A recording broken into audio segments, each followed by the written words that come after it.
Hello guys. So today we are starting MPSET Computer Science Database Management Unit 4. So we are starting from the first chapter, that is data models. Okay. So first thing is, what is data model?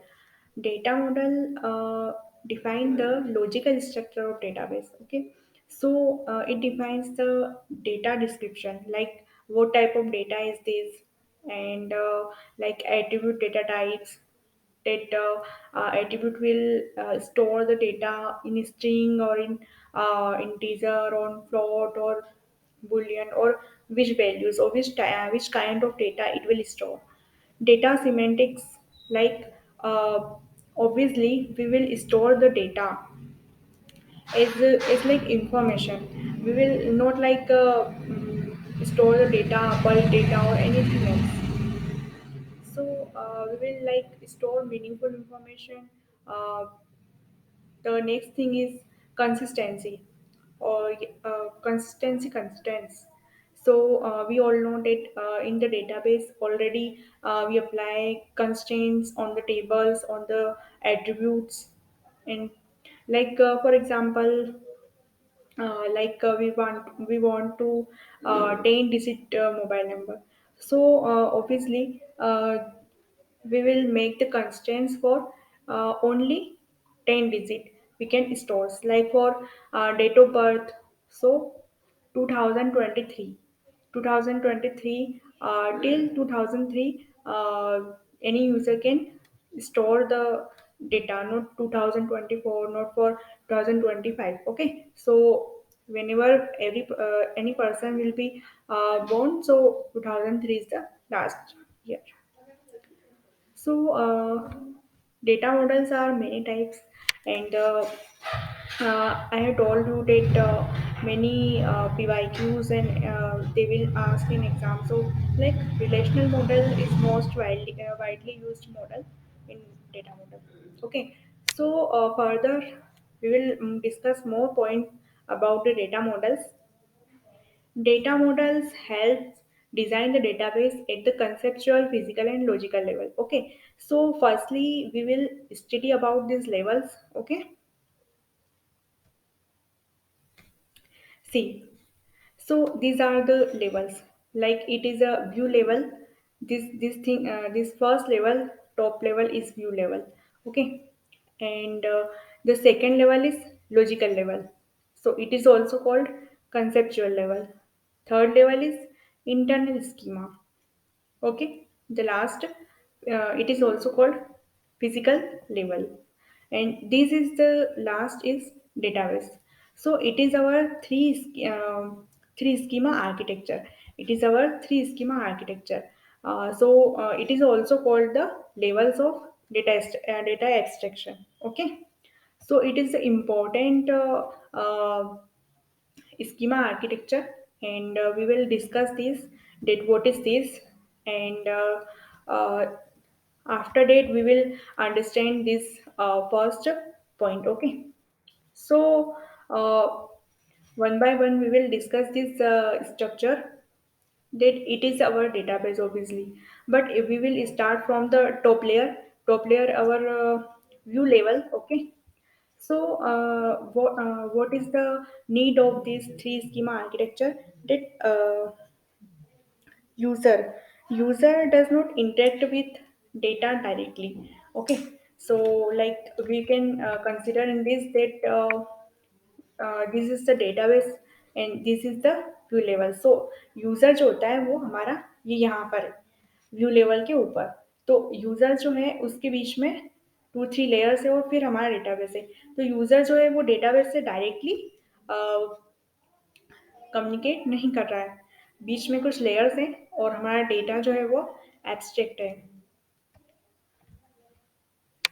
तो यही इन layers का work होता है कि data हो सकता है कि यूज़र कुछ डेटा में डेटाबेस में कुछ चेंजेस कर दे, तो हम यूज़र्स को सिर्फ वही डेटा दिखाते हैं जो यूज़र्स देखना चाहता है. तो इन लेयर्स का इस स्ट्रक्चर का, इस आर्किटेक्चर का यही वर्क होता है कि हम वही इम्पोर्टेंट इंफॉर्मेशन यूजर्स को रिप्रेजेंट करेंगे जिसकी उसे रिक्वायरमेंट है, ना कि सारी फंक्शनैलिटीज़ या सारी डेटा जो उसके काम का भी नहीं है, वो हम हर चीज़ हम यूजर्स को शो नहीं करेंगे। So first level is external level, view level, okay. So it represented how to show data to user. तो जो हमारा फर्स्ट लेवल है, व्यू लेवल, तो ये यूजर को ये रिप्रेजेंट मतलब डेटा को ये रिप्रेजेंट करेगा, ये वाला लेवल सिर्फ यूजर्स को डेटा रिप्रेजेंटेशन के लिए है। जैसे कि वेब, हमारी वेबसाइट होती है, तो वेबसाइट पे हम सिर्फ वो चीज़ें शो करते हैं जो हमें यूजर्स को दिखानी है। जैसे कि हमारी कोई मार्केटिंग या जैसे अमेजन वेबसाइट है, तो वहाँ पर प्रोडक्ट की इमेजेस, प्रोडक्ट के प्राइस और जो डिस्क्रिप्शंस है और जो भी पॉलिसीज या जो कुछ भी है, सिर्फ वही चीज़ें यूजर्स को दिखाई जाती है जो उसके लिए इम्पोर्टेंट है। तो हम सारी चीज़ें यूजर्स को नहीं दिखाते हैं, यानी कि कोई प्रोग्रामिंग या डेटाबेस सारा लाकर यूजर्स को शो कर दिया, तो ऐसा नहीं होता है। So for example student management है different view for student and teacher और एचओडी। तो स्टूडेंट के लिए लाइक कौन कौन सी क्लासेस है, कौन कौन से कोर्स चल रहे हैं, फीस वगैरह, फीस स्ट्रक्चर और ये सब चीज़ें साइट पर स्टूडेंट साइड में होती है। लेकिन टीचर साइड में उन्हें क्लास को शेड्यूल करना, अटेंडेंस वगैरह फिलअप करना, ये सब चीज़ें होती है, और फिर एचओडी के लिए डिफरेंट होती है। तो इस तरीके से व्यू लेवल हमारा होता है। सेकेंड आता है, second is our logical level, means conceptual level. So on the conceptual, like concept means the structure of data, like uh, which thing it will store, like uh, we can understand this thing is a schema, like for example student have columns roll number name address, okay. So it is like schema of our relation. So like entity relationship model also constraints for table semantic security, like grant permission for table or not, and relation keys tables, ये सब conceptual schema में इस logical level में conceptual schema इसमें आती है। Then जो logical हमारा जो लेवल है, जो कंसेप्चुअल स्कीमा है, वो हमारे हम इसे क्या क्या बोल सकते हैं, ब्लू प्रिंट ऑफ डेटा। जो अपने डेटा का जो स्ट्रक्चर है या ब्लू प्रिंट है, वो हमारा कंसेप्चुअल स्कीमा होता है। एब्स्ट्रैक्शन ऑफ डेटा, ऑब्वियसली हमारे डेटा को हाइड करके रखता है। इंटीग्रिटी इंफॉर्मेशन ऑफ डेटा, तो हम ये सारी चीज़ें हम कंसेप्चुअल स्कीमा को, हमारा जो लॉजिकल हमारा जो ये लॉजिकल सॉरी लॉजिकल लेवल है, इसको हम बोलते हैं कंसेप्चुअल लेवल को, लॉजिकल लेवल को हम इन तरीके से हम डिफाइन कर सकते हैं। देन लास्ट हमारा जो लेवल है, लोअर लेवल, वो है हमारा फिजिकल स्कीमा। तो यहाँ पर हम क्या करते हैं,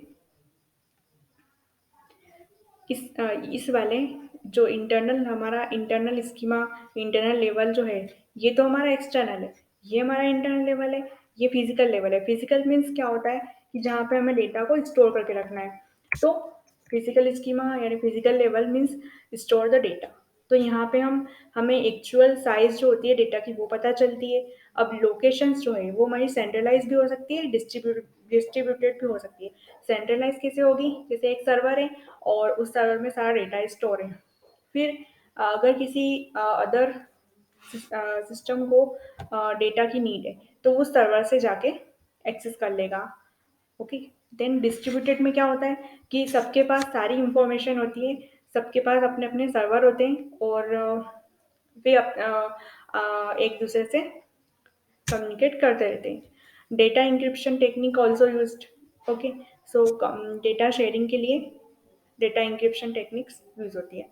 तो ये आपके थ्री स्कीमा आर्किटेक्चर के जो लेवल्स थे वो थे, और ये लेवल्स बहुत ही इंपॉर्टेंट है, इससे नेट से क्वेश्चन भी आए हैं। अब आपका एक चीज और आती है इसमें, डेटा इंडिपेंडेंस। तो लॉजिकल डेटा इंडिपेंडेंस और फिजिकल डेटा इंडिपेंडेंस दोनों ही डिफरेंट है, ठीक है। डेटा इंडिपेंडेंस मतलब ये होता है कि एक लेवल का, अगर एक लेवल पे हमारा स्ट्रक्चर है तो वो दूसरे लेवल को अफेक्ट ना करे। मतलब अगर किसी एक लेवल पे हमने कुछ चेंज किया है तो वो दूसरे लेवल उससे इंडिपेंडेंट है। कैसे? जैसे लॉजिकल डेटा इंडिपेंडेंस कैसे होता है? लॉजिकल डेटा इंडिपेंडेंस जो होता है वो आपका टॉप, जो आपकी ये दोनों जो लेवल है, व्यू लेवल और लॉजिक कंसेप्चुअल लेवल, इन दोनों के बीच में जो होता है आपका लॉजिकल डेटा इंडिपेंडेंस, और कंसेप्चुअल लेवल और फिजिकल लेवल के बीच में हमारा होता है physical data independence. So, what is logical data independence? If we change in conceptual levels, means if we change in middle level, like which changes, add more columns or add new row, delete any row,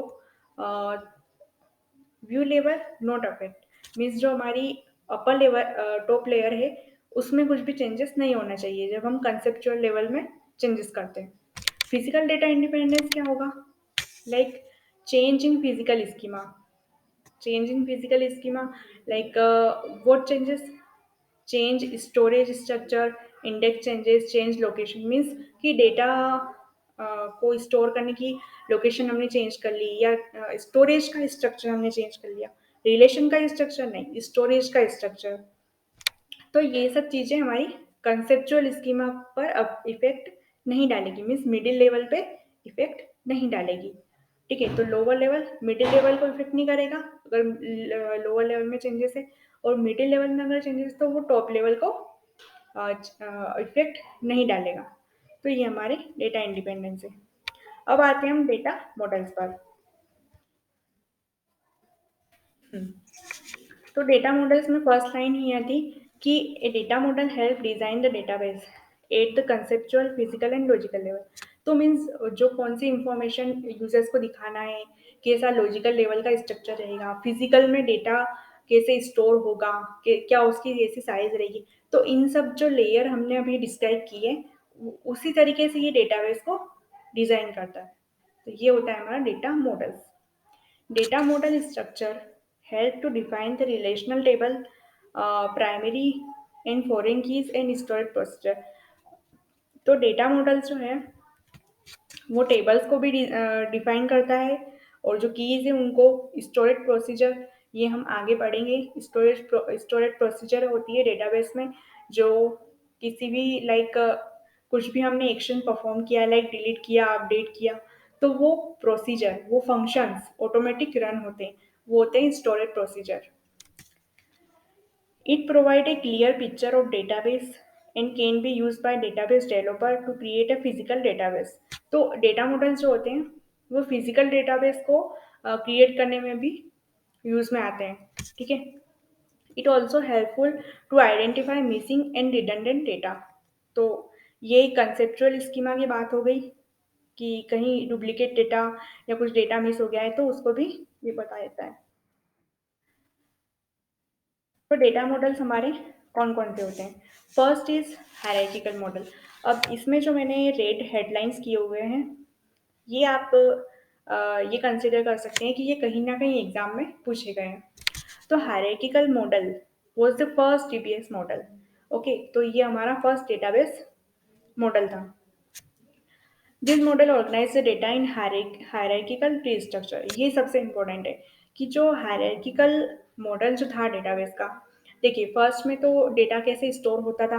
files में, ना ही कोई table, ना ही कोई relation, सिर्फ files में data store कर दिया।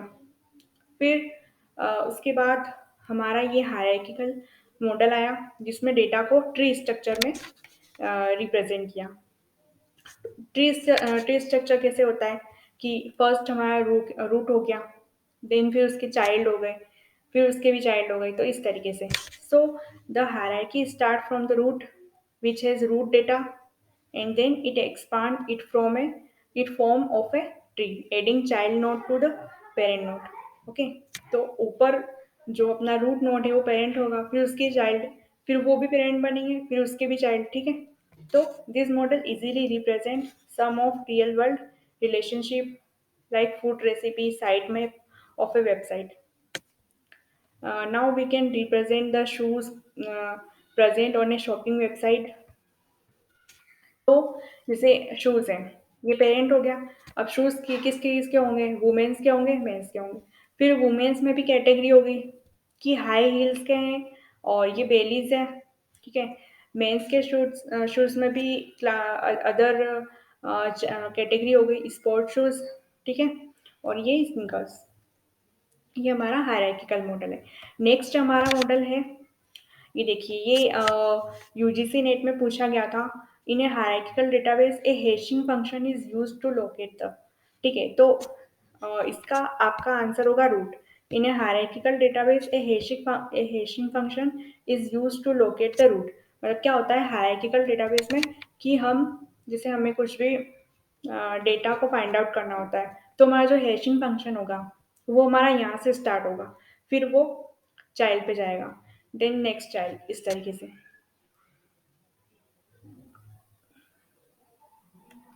Next is our network model. This model is an extension of A hierarchical model. मतलब ये हायरार्किकल मॉडल में कुछ इसने कुछ एडवांस किया इससे। It was the popular model before the relational model. Okay, this model is same as the hierarchical model. अब difference ये है कि a record can have more than one parent. मतलब हायरार्किकल में क्या होता, एक चाइल्ड का एक ही पेरेंट होगा, लेकिन नेटवर्क मॉडल में एक चाइल्ड के मल्टीपल पेरेंट हो सकते हैं। अब जो हायरार्किकल मॉडल था उसका स्ट्रक्चर था ट्री, लेकिन नेटवर्क मॉडल का ग्राफ। ग्राफ कैसे, ग्राफ होता है हमारा क्लोज्ड सर्किट या क्लोज स्ट्रक्चर में, लेकिन ट्री जो होता है वो हमारा ओपन स्ट्रक्चर होता है। तो ये हमारा ग्राफ है। कैसे, जैसे कॉलेज है, कॉलेज में हमारे सीएसई डिपार्टमेंट है और लाइब्रेरी भी है। तो सीएसई डिपार्टमेंट में भी स्टूडेंट ही पढ़ते हैं, लाइब्रेरी में कौन जाते हैं, स्टूडेंट ही जाते हैं, ठीक है। तो इस तरीके से ग्राफ स्ट्रक्चर है। फिर आपका नेक्स्ट आता है एंटिटी रिलेशनशिप मॉडल, जो आपका अभी जो हम प्रोजेक्ट वगैरह में बनाते हैं, कैसे हम मॉडल्स को रिप्रेजेंट करते हैं, फिर कैसे हम रिलेशनशिप्स को बताते हैं, जिसमें एंटिटीज होती है, एट्रीब्यूट होते हैं, रिलेशनशिप होता है। ये इस तरीके से, ये एंटिटी है हमारी, ये रिलेशन है हमारा डायमंड शेप में। और ये भी यूजीसी नेट में पूछा गया था कि जो हमारा रिलेशन होता है वो किस शेप में हम रिप्रेजेंट करते हैं। तो ये डायमंड शेप में, ये चीज़ें भी पूछी जाती है। एट्रीब्यूट है तो वो सर्कल में होते हैं, ठीक है। और एंटिटी है तो वो स्क्वायर के शेप में होती है। और इस तरीके से हमारा एंटिटी रिलेशनशिप मॉडल होता है। तो एंटिटी रिलेशनशिप मॉडल हमारा high level data model diagram होता है। तो ये जो होता है ये रियल वर्ल्ड की प्रॉब्लम का पिक्टोरियल रिप्रेजेंटेशन होता है। किसी भी प्रोजेक्ट को अगर हम अंडरस्टैंड करना चाहें तो इसके थ्रू हम उसको इजीली रिप्रेजेंट कर सकते हैं। और डेवलपर्स में भी काफ़ी डेवलपर्स जो होते हैं वो भी इसे काफ़ी यूज़ करते हैं। तो एंटिटी क्या होती है, एंटिटी ईआर डायग्राम में हमारे थ्री कंपोनेंट होते हैं, एंटिटी, एट्रीब्यूट और रिलेशनशिप। इन थ्री कंपोनेंट से मिलकर हमारा ईआर डायग्राम बनता है। तो एंटिटी हमारी रियल वर्ल्ड की थिंग होती है, ठीक है। तो वो कोई भी पर्सन, प्लेस या कुछ भी कंसेप्ट या हो सकता है, टीचर, स्टूडेंट, ये सब इसके एग्जाम्पल हैं। फिर एट्रीब्यूट, एट्रीब्यूट मीन्स वही कॉलम, ठीक है।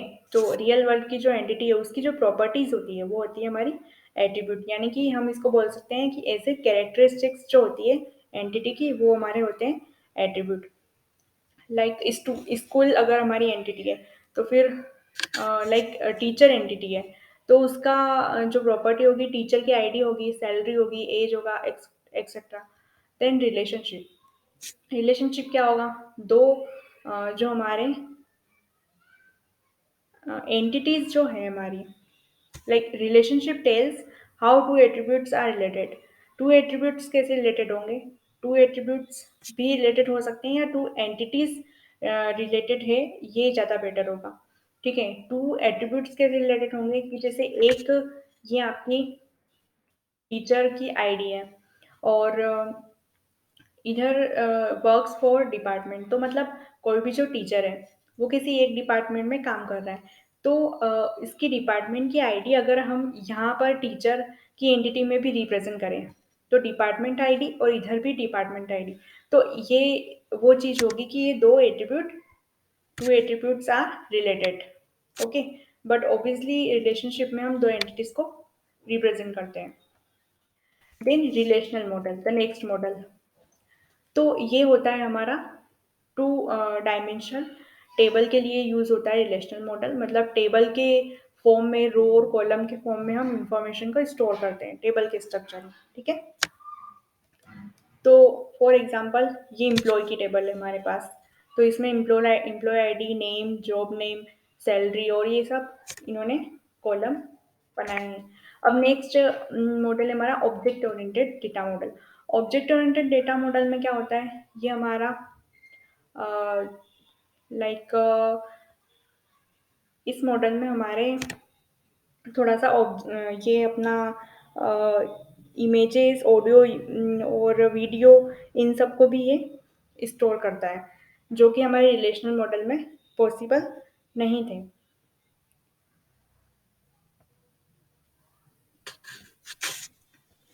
तो ये थोड़ा सा एडवांस डेटाबेस हम इसको मान सकते हैं, क्योंकि इसमें अनस्ट्रक्चर जो डेटा है, जैसे ऑडियो, वीडियो, इमेजेस, ये जो अनस्ट्रक्चर्ड डेटा है, ये भी इसमें हम स्टोर कर पाते हैं।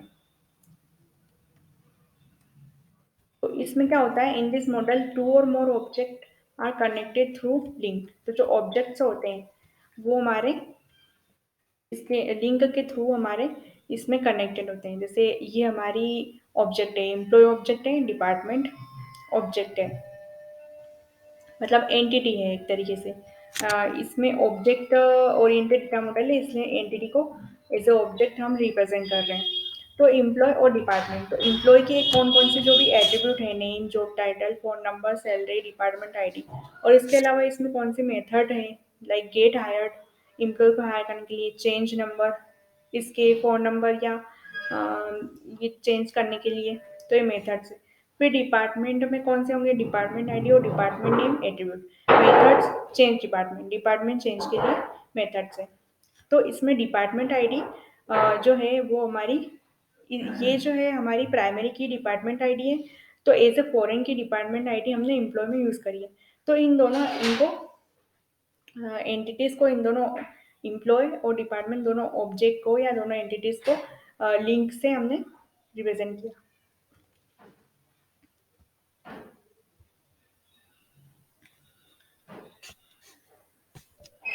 अब वो था ऑब्जेक्ट ओरिएंटेड मॉडल, ये है हमारा object relational model. So it is the combination of relational model and object oriented model.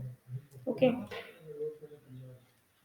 तो इसमें कुछ एडवांस फीचर्स होते हैं, जो कॉम्प्लेक्सिटीज हमारी ऑब्जेक्ट ओरिएंटेड मॉडल में आई थी, जो ड्रॉबैक्स हमारे ऑब्जेक्ट ओरिएंटेड मॉडल में थे, वो ऑब्जेक्ट रिलेशनल मॉडल ने हैंडल किए, ठीक है।